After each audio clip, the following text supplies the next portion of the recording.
Imagine being forced to choose between your faith and your life. Now, imagine making that choice at the age of 23. In 1634, a young Japanese noblewoman faced this dilemma, and her decision would forever change the history of Christianity in Asia.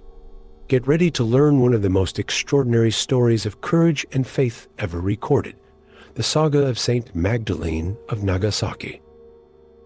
Chapter 1. Historical context. 17th century Japan was an era of isolation and radical transformation. The powerful Tokugawa shogunate, determined to unify the country, viewed Christianity as a threat to its absolute power. The ensuing persecution became one of the most brutal in the history of the Church, with methods of torture specifically designed to break the faith of Christians. In the streets of Nagasaki, a city once called the Rome of the East, crosses were no longer symbols of faith, but instruments of execution. Christians were forced to step on sacred images, known as fumi, to prove their renunciation of faith. Those who refused faced devastating consequences. Amid this atmosphere of terror, entire families were destroyed. Secret discoveries of catacombs revealed that Christians developed an elaborate system of codes and symbols to practice their faith. Statues of Buddha were carefully carved to conceal crucifixes within, and prayers were disguised as popular songs. Christian nobility, once respected and influential, became a prime target of the persecution. Christian samurai faced a devastating dilemma, choosing between their faith and their code of honor. Many chose martyrdom, leaving behind poignant letters that were only discovered centuries later. It was in this environment that a young noblewoman named Magdalene grew up, witnessing her entire family be martyred. Unlike many who managed to flee to Macau or Manila, she chose to remain in her homeland, determined to keep the flame of faith alive. The Tokugawa authorities maintained an impressively modern surveillance system for their time. Each neighborhood had informants, and generous rewards were offered for those who denounced Christians. Survival of the faith required not just courage, but extraordinary adaptability and resilience. Amid this network of surveillance and betrayal, a young woman would find, in the teachings of two Augustinian missionaries, the path to transform fear into unshakable determination. Chapter 2. Formation and Faith. The encounter that would forever change Magdalene's destiny occurred one night in 1624, when two Augustinian Recollect missionaries, Francisco de Jesus and Vicente de Santo Antonio, risked their lives to hold a secret mass. The young woman, who already displayed extraordinary intelligence, spoke not only Japanese, but also Portuguese and Latin. Fascinated by the deep spirituality of the Augustinian tradition, Magdalene discovered in the pursuit of the divine a purpose greater than fear. Manuscripts from the time reveal that she had a special gift for memorizing entire scriptures, a skill that would become crucial when sacred texts were destroyed during the persecution. In our research for the book 50 Saints, Stories and Prayers for Divine Intervention, we uncovered remarkable accounts of saints who converted entire populations by using elements of different cultures to explain Christian concepts. This book, available in our store, provides fascinating details about her life and other inspiring saints. Check the links below. In the mountains of Nagasaki, Magdalene established a secret network to support Christians. Using ninja techniques of the time, she developed escape routes and hiding places that saved hundreds of lives. Her strategies were so effective that some were later documented by military historians. Accounts show that Magdalene had a deep knowledge of medicinal herbs, which she used to treat Christians injured by torture. This skill, learned from her family, allowed her to keep many of the persecuted alive when doctors refused to treat them. The authorities were particularly disturbed by her ability to strengthen the faith of other prisoners.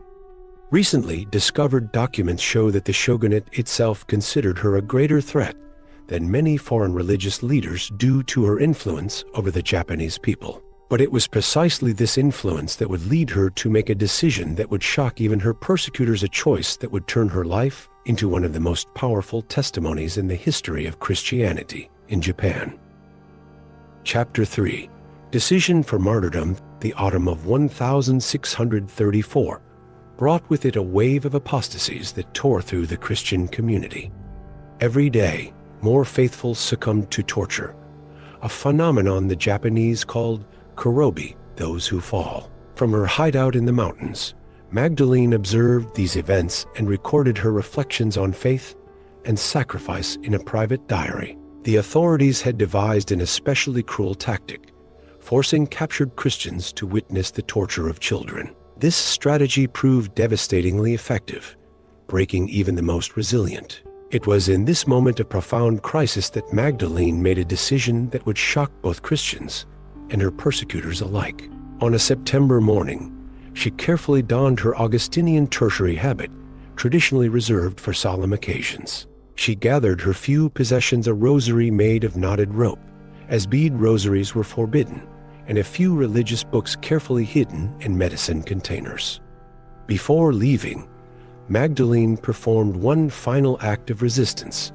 She buried numerous documents in ceramic jars, including records of Christian baptisms and marriages. Some of these jars were only discovered during 20th century excavations, revealing invaluable details about the Christian community of her time. When she voluntarily presented herself to the authorities, Magdalene caused a stir by appearing not as a repentant criminal, but as an ambassador of her faith. Historical records show she astonished the officials with her profound knowledge of both Christianity and Japanese traditions, eloquently arguing the compatibility between the two cultures. The interrogators were particularly unsettled by her serenity.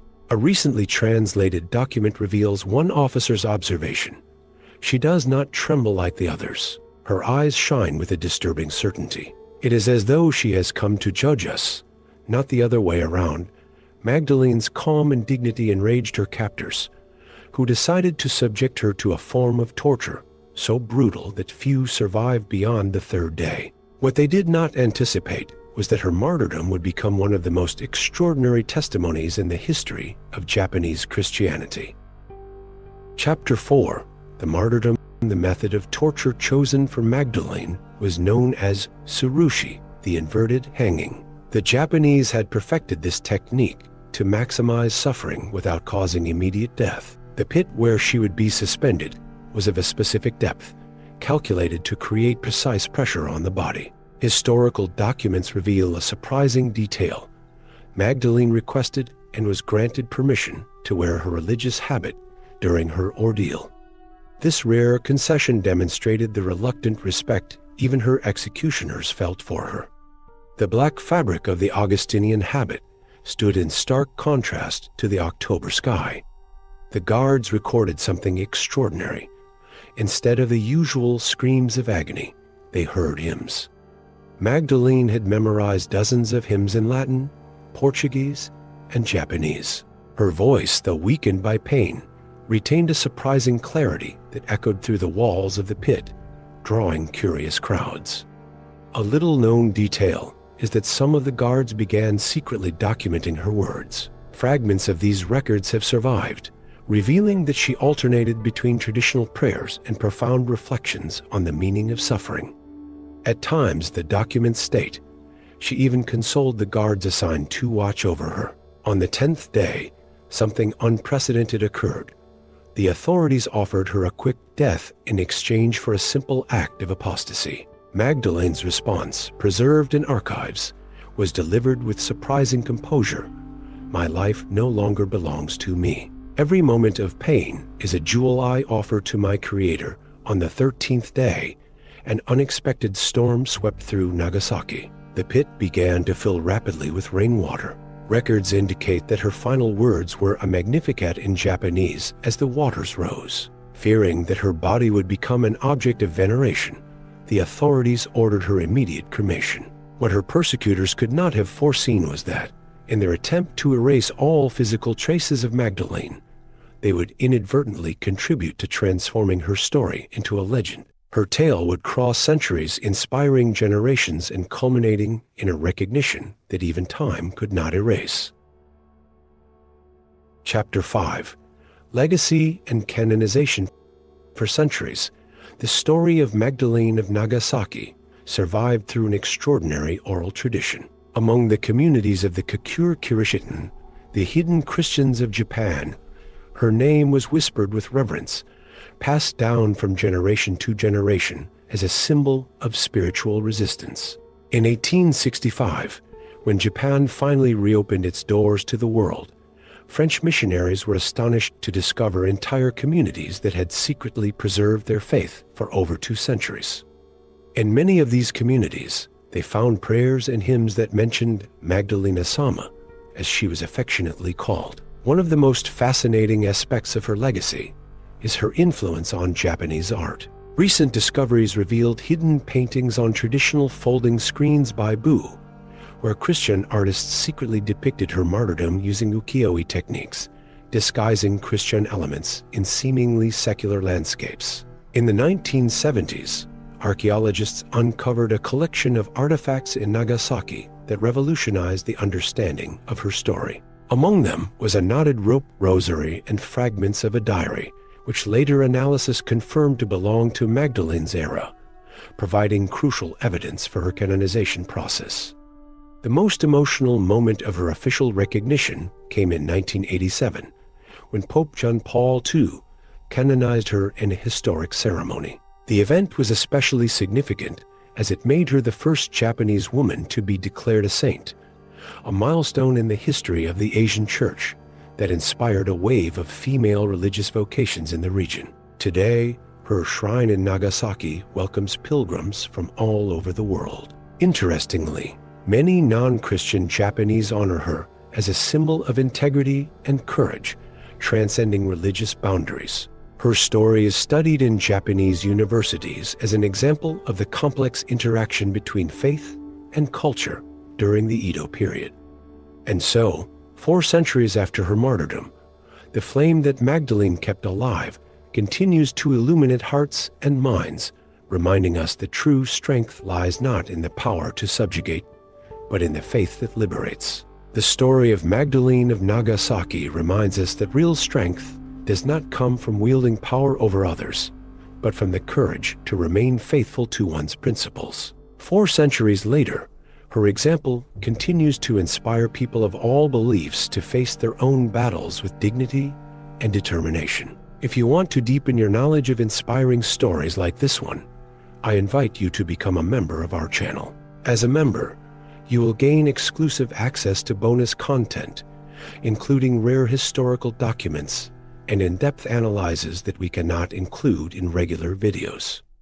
You will also be part of our vibrant community of history and spirituality enthusiasts. Don't forget to turn on the notification bell so you won't miss our upcoming videos on other fascinating stories of faith and courage that changed the world. See you in the next video.